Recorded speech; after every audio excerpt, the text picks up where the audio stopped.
नमस्कार, आप देख रहे हैं न्यूज़ टाइम और मैं हूं आपके साथ कमलदीप। आज सिरसा के लघु सचिवालय में सर्व कर्मचारी संघ हरियाणा द्वारा विधानसभा स्तर के अवसर पर कर्मचारियों द्वारा अपनी मांगों को लेकर असेंबली का आयोजन किया गया।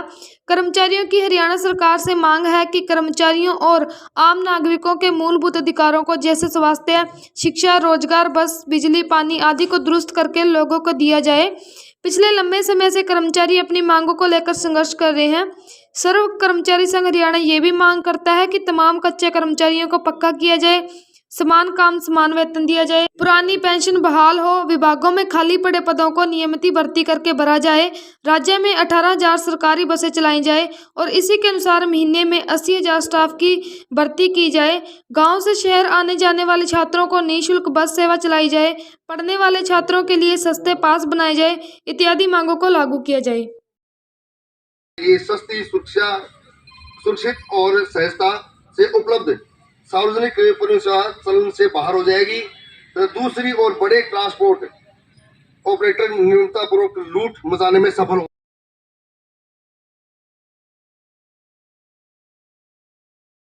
होंगे। महोदय जी, ट्रांसपोर्ट संशोधक विधेयक प्रशिक्षण संस्थानों से लेकर लाइसेंसिंग और सड़क पर चलने के नियमों तक सभी जगह प्राइवेट ट्रांसपोर्ट को छूट देता है। ऐसा संभव बनाने के लिए नियमन में सरकारी एजेंसियों की भूमिका कम कर देता है या हटा देता है। मसलन आगे से प्रशिक्षण का अधिकार सरकारी संस्थानों के बजाय सरकार द्वारा मान्यता प्राप्त संस्थानों को होगा। प्रशिक्षण का पाठ्यक्रम भी वही निर्धारित कर सकेंगे। चालकों को प्रशिक्षण प्रमाण पत्र भी जारी करेंगे। अनुभव यह बताता है कि यह न केवल भ्रष्टाचार का रास्ता खोलेगा बल्कि प्रशिक्षण के मानकों की अवहेलना करके उसकी गुणवत्ता को भी घटाएगा। ऐसा करना सड़क दुर्घटनाओं में वृद्धि का कारण बन सकता है। इसी तरह बाद में दी जाने वाली उपचारात्मक ट्रेनिंग से सरकारी संस्थाएं अलग कर दी गई हैं। यदि वाहन पंजीकरण आरटीओ की बजाय डीलर्स के पास चले जाते तो इससे फर्जी पंजीकरण की घटनाएं बढ़ सकती है।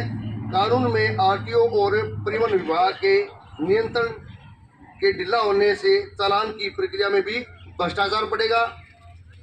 अधिकारी की अनिवार्यता को समाप्त किया जा रहा है। इसके चलते गैर मानक वाहनों के पंजीकरण हो सकते हैं। सभी वाहनों का पंजीकरण या नवीनीकरण अथॉरिटी के सामने भौतिक रूप से दिखाने पर होने के प्रावधान को हटाना भी अनुचित है। जीवन पार कर चुके वाहनों के मामले में सड़क पर चलने योग्य न रहने का नियम रहना चाहिए। जी, हमारे राज्य के खास अनुभव रहे हैं। हरियाणा रोडवेज देश की सर्वोत्तम बस सेवा के रूप में मानी जाती है, लेकिन जब से निजी बस परमिट दिए गए हैं और किलोमीटर स्कीम के तहत बसें चलाई गई है, सबसे स्थिति और अधिक बिगड़ी है। ग्रामीण क्षेत्रों में जाने वाली बस सेवा बंद कर दी गई है। 3 बजे के बाद मुख्य रूटों पर भी बस नहीं मिलती। ज्यादातर बसें ओवरलोडेड चलती हैं, तो बुजुर्गों व छोटे बच्चों समेत महिला को उन पर चढ़ना ही मुश्किल हो जाता है। सबसे बड़ी समस्या गांव से शहर पढ़ाई करने वाले छात्रों को आ रही है। वे समय पर अपने संस्थान में नहीं पहुंच पाते।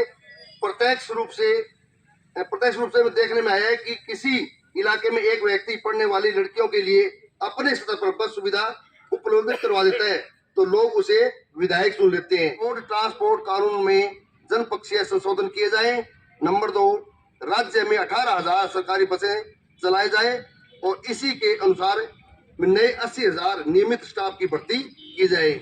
नंबर 3, प्रत्येक गांव को सार्वजनिक परिवहन सेवा से जोड़ा जाए। नंबर 4, गांव से शहर आने वाली छात्राओं के लिए कॉलेज समय पर आने जाने के लिए निःशुल्क बस सेवा चलाई जाए। नंबर 5, पढ़ने वाले छात्रों के लिए सस्ते पास देकर बस सेवा उपलब्ध करवाई जाए। धन्यवाद।